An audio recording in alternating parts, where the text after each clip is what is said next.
Hey VC, how you doing? This is Christian down here in Santiago, Chile. In this video, I'm doing a response to this thing, to this video, to this thread that was, I think, originally created by Ben Rankins in Australia. I think he's in Sydney. I'm sorry if I'm wrong. And I have seen some really cool answers by our good friends Steve all the was on stage. He did an awesome response. So I decided to jump in this thread and add my 2 cents to it. The name of the thread is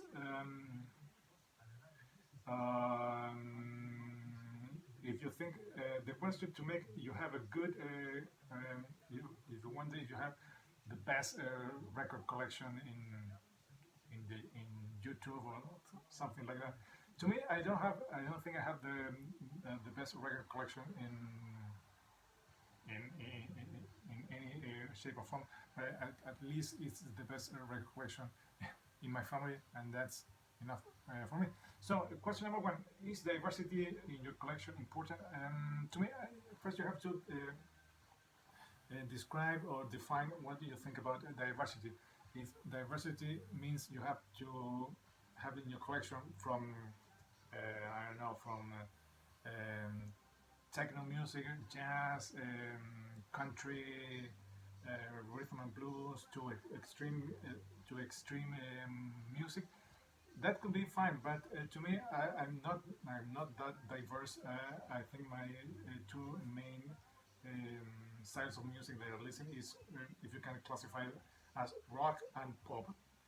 Mostly rock, but I can listen to pop music. I don't have any or enough pop music in my collection. I like 80s pop, but I like rock music in the whole spectrum of the word. I like from classic rock up to death metal, but that death metal has to be around what Ball Thrower does, what Death does, what Benediction, that kind, not the big extreme death metal or even black metal or grindcore or whatever, or everything up to from there to till then. But I like all the things from rock, classical rock. Unfortunately, I'm not a big Beatles fan, so I won't have any Beatles music. I'm not much into southern rock because I don't get that style of music. My main music is from the 80s and also from the 70s, but mostly rock. My taste will go, if I can put in 2 simple words, from AC/DC to ZZ Top and everything in between. So there it goes. Are you a completist? That's also a tough question because it all depends about what do you want to complete. If you want to complete everything on studio stuff, live records, bootlegs, and merch, no, I'm positive I'm not a completist because that's way too much money and it requires too many space, a bigger space that I have around here. If I'm completist, I would like to be with the bands that I like, mostly the official catalog, their studio stuff and their live records. It's not too big because some bands have too many things, but in that way, I think I'm in completist with the bands that I truly love. Do you like to have several different formats, and why? Yes and no. My collection is right now most of CDs because they are cheaper than vinyls. I did not I did not pick up many vinyls back in the days in the 80s when they were cheap and they were more easy to get.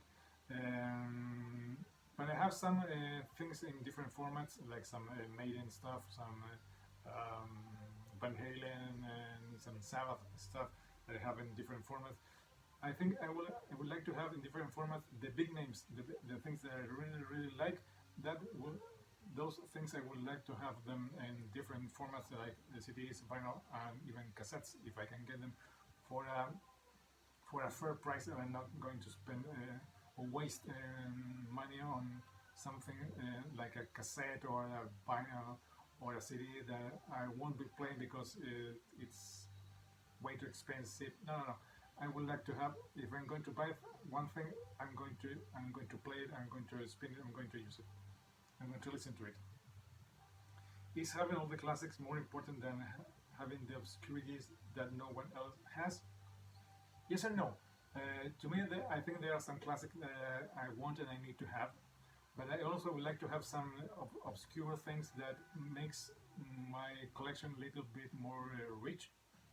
If you know what I mean, you can have your collection just having the big names like the Stones, the Beatles, from Zeppelin, Purple, Sabbath, Maiden. You need to spice it with some not obscure, lesser known bands, lesser known artists, or bands from other countries that they are not the big names, like bands from Europe, from second market countries like France, like Belgium, like the Netherlands, like Switzerland, Poland, Denmark. So that could spice your collection and not make it very predictable or too boring to listen to.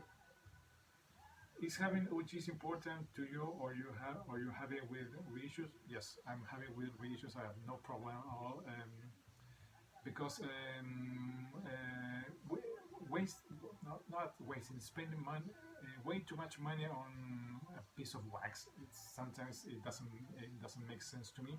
That I think there are things more important than spending big money on a piece of round black plastic. So I'm okay with reissues.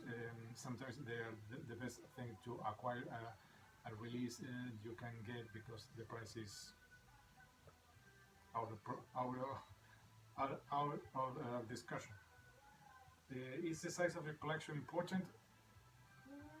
Not that much. I would like to have more things, but more things also requires a big shelf, a bigger a place to have display.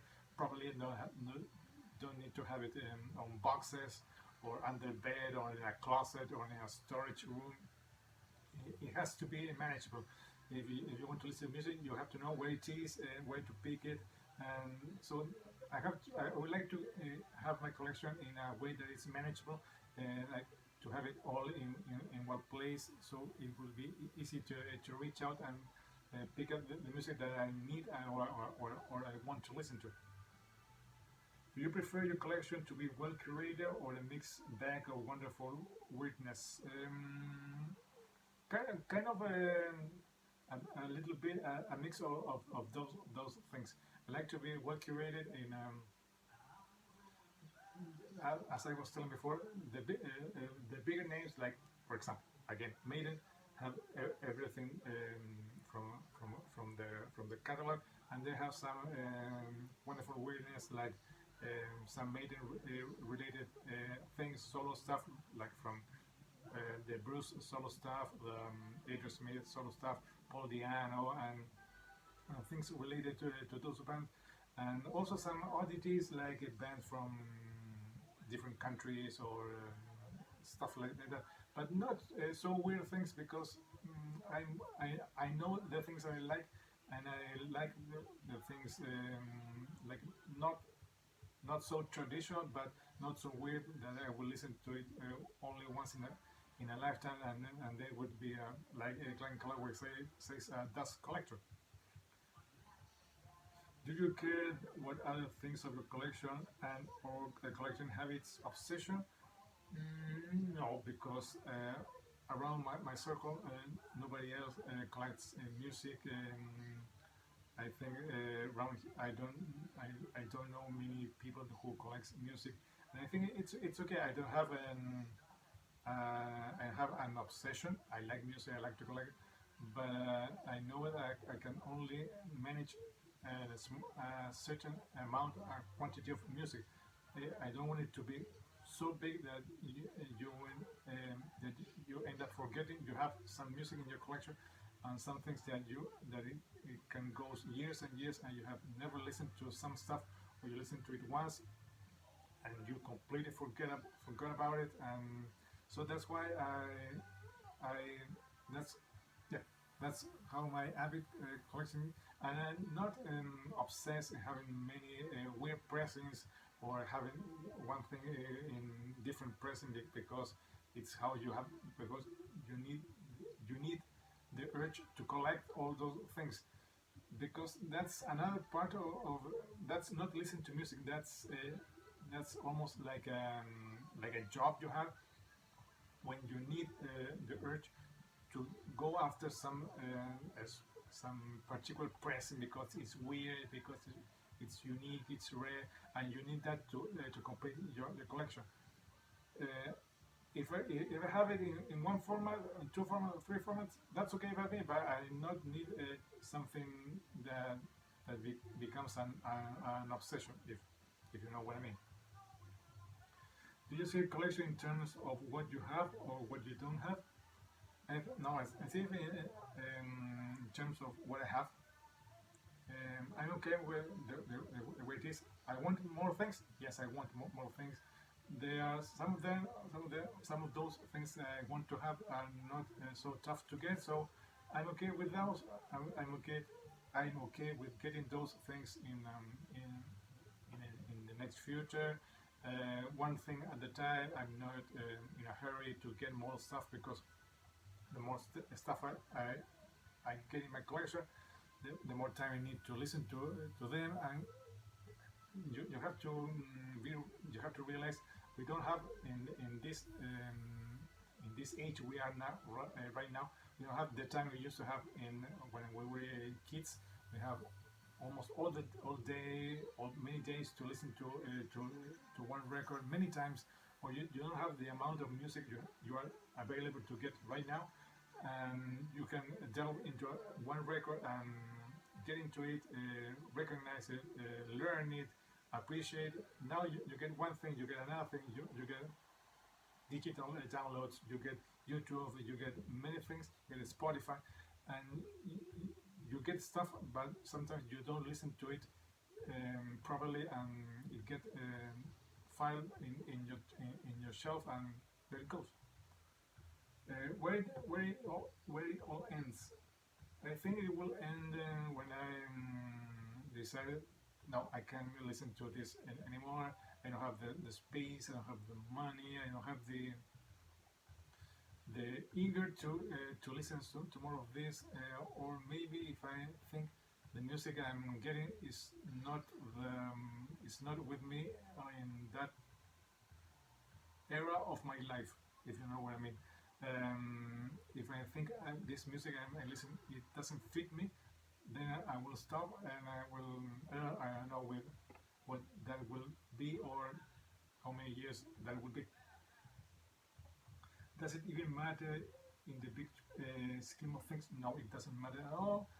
I don't think it matters to most people, because to many people these are plastic things with music. Then you can get it anywhere. They are not unique things. They are not expensive things. They are just an entertaining things that if you put it for sale, you will get some money. For other people, it just garbage. For some people, it's nothing. But to me, it's an important thing, because it represents my last 40 years living here, being here in this world, and it shows how the things I have done, the things I have still the things I still need to do, and they are good company to me. And 12, can I have your records when you die? I don't know. I think I will be living for many more years, according to my family history and heritage. We live long, so I don't think you will be having my collection when I die. But right now, I have decided my collection will go to my niece. I'm trying to get her into listening to music. She's kind of cool about that. and she will have to handle all these things when I'm not here. And let's see what she decides to do with all this stuff that I'm going to leave, and the other things that I will be adding to my collection, and see what she decides to do. So those are the 12 questions put out by Rankins. Hope you like some of my responses. And if you like to leave a comment, I will be very pleased to give it a proper answer or response. This is Cristiano here in Santiago, Chile. Till next time.